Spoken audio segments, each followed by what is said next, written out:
देखो यार, मुझे पूरा यकीन है कि ईश्वर हर चीज का हिसाब रखते हैं और ऐसा होता भी है, सब लोग ऐसा कहते हैं। और यहाँ पर जो कहानी में आपको दिखाया जाएगा, एक बहुत ज्यादा करप्ट लॉयर की कहानी। इसे किसी से भी मतलब नहीं है कि कौन क्या है, कौन अच्छा है, कौन बुरा है, लेकिन बस उसे अपने पैसों से मतलब है। जो पार्टी उसे सबसे ज्यादा मालदार, सबसे ज्यादा बेहतरीन पैसे पेश करती है, वो उसका केस जिता ही देती है। इतनी अच्छी लॉयर होती है। उसने शादी नहीं की होती है, सिंगल होती है। और इसी में उसे एक केस आता है एक छोटी सी लड़की का, जिसके के साथ उसको स्कूल के टाइम में एक अमीर घर के लड़के मिसबिहेव किया होता है। और वो केस करने चली आती है उस लॉयर के पास। और लॉयर जो होती है उसे समझाने के बजाय कि आपको अब क्या करना चाहिए, वो बोलती है कि तुम अपना नाम पीछे ले लो, अपना नाम पीछे ले लो और चुपचाप से सेकंड पार्टी आपको दे रही है वो पैसा लेकर शांत रहो, इस मामले को रफा दफा करो। उसकी जो मदर होती है बिल्कुल इसके लिए राजी नहीं होती। लेकिन हीरोइन जो होती है इतनी ज्यादा करप्ट होती है, इतनी ज्यादा करप्ट होती है, वो कैसे भी करके बड़ी बड़ी बातें बोलकर उसे डरा देती है कि हाँ, अगर आप ऐसे केस करोगे आप ही फंस जाओगे, आपकी बेटी की बदनामी हो जाएगी। तो शांति से बात, अच्छी बात यही है कि आप चुपचाप से शांति रख लो, कुछ पैसे रखकर। जो हमारी हीरोइन होती है, हीरोइन की मदर होती है, उसे तो बस इंसाफ चाहिए होता है। वो चुपचाप से कोई पैसे नहीं लेती और वहां से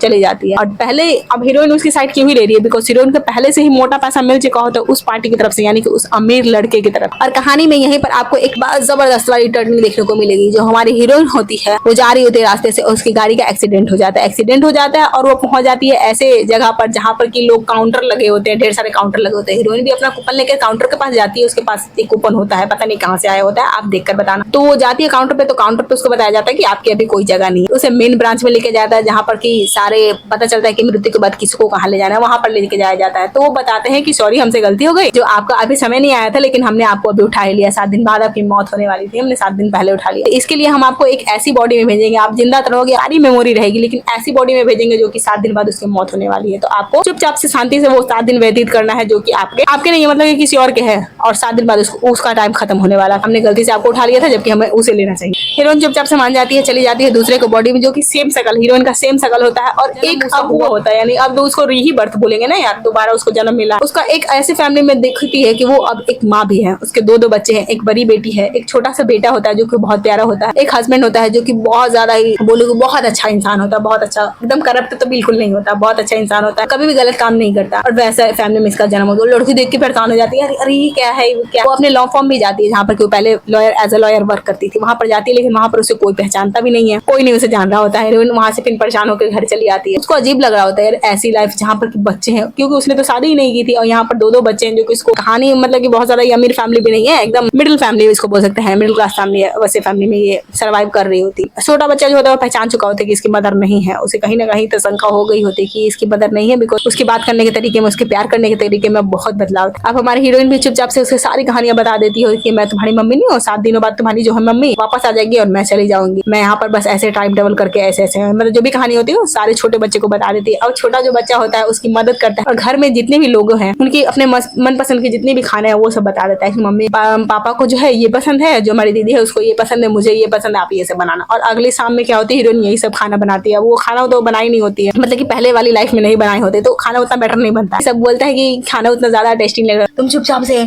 खाना खाओ, और सब लोग चुपचाप से खाना खाने लगते हैं। हीरोइन को लग रहा होता है, पहले तो वो बोलती है जो कि मतलब ये देवता है, देवता ही बोलेंगे, जो कि उसने इस लाइफ को दिया होता है। वो जब बताता है कि तुम्हें बस as a housewife work करना, परेशान हो जाती है कि ये हाउस वाइफ भी कोई काम होता है क्या। फिर उसे बताता है कि हाउस वाइफ एक बहुत बड़ी जिम्मेदारी होती है, अगर तुम कर सकती हो तो देख। और वहाँ पर हीरोइन का जो सुबह से लेकर शाम तक का जो शेड्यूल होता है इतना ज्यादा बिजी होता है, इतना ज्यादा नाश्ता बनाती है, अपने हस्बैंड का नाश्ता बनाती है, बच्चे को स्कूल तक छोड़ने जाती है, फिर वापस लेने भी आती है। लेकिन एक दिन जाते वक्त उसे पता चलता है कि उसके जो छोटा बेटा है उसका आइस जो होता है पूरी तरह से दिखाई नहीं दे रहा होता, अब परेशान हो चुकी होती है। उसका इलाज करवाने के लिए इतनी ज्यादा उसके पास ममता आने लगती है, उस सच में अब फील होने लगता है धीरे धीरे कि यही अब उसकी फैमिली है और यही उसका परिवार है, इसी के साथ वो जिए। और जो उसकी छोटी बेटी है सेम उसके साथ भी वही घटना होती है, यानी कि मैं बोलूँ तो ये सिर्फ उसके साथ इसलिए कॉन्सिडेंस हुआ रहता है बिकॉज वो सच्चाई का साथ नहीं देती। और यहाँ पर हमारी हीरोइन की बेटी के साथ भी वही घटना होती है। अमीर लड़के ने हमारी हीरोइन की बेटी को जो होता है वो बुली किया होता है, और जो हीरोइन जब फाइल करने जाती है तो उसके साथ भी सेम यही घटना होती है। वहां पर उसे रियलाइज हो जाता है कि यार मैंने कितनी बड़ी गलती कर दी, मुझे हमेशा सच का साथ देना चाहिए, तो आज भी मैं उसी कंडीशन से फेस कर रही हूँ। और वहां पर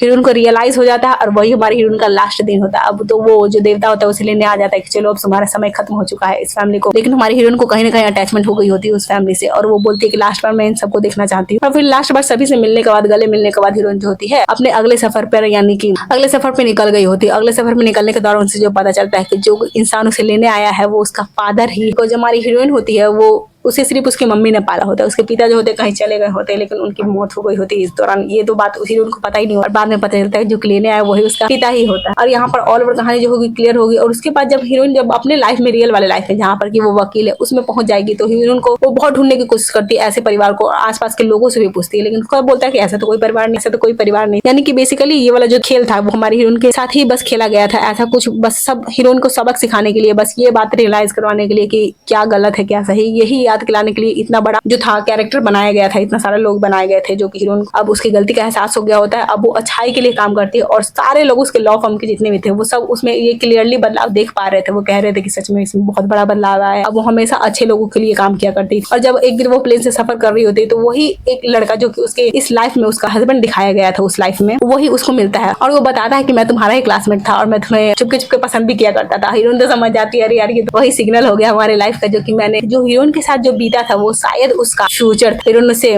बात करती है, बात आगे बढ़ती है और कहानी यहीं पर खत्म हो जाती है। तो ऐसी ही मजेदार कहानियां का कंटेंट आपको हमेशा हमारे चैनल पे देखने को मिलेगा। तो जल्दी से हमारे चैनल को सब्सक्राइब कर दो और इस वीडियो को लाइक करना मत भूलना। मैं मिलती रहूंगी हमेशा इसी तरह की मजेदार वीडियो के साथ। तब तक के लिए bye bye and thanks for watching. और हाँ, ये कहानी आपको कैसी लगी आप कमेंट में जरूर ही अपना विचार मुझे बताना। तो आप बताना कि आपने किस तरह की मूवी देख रखी है, या फिर कुछ मूवी रिकमेंड करना चाहते हो तो भी मुझे बता सकते हो, मैं उसका रिव्यू जरूर ही करूंगी। तो मिलेंगे अगली वीडियो में, जल्दी से वीडियो को लाइक करो। आप बताना कि आपने किस तरह की मूवी देख रखी है।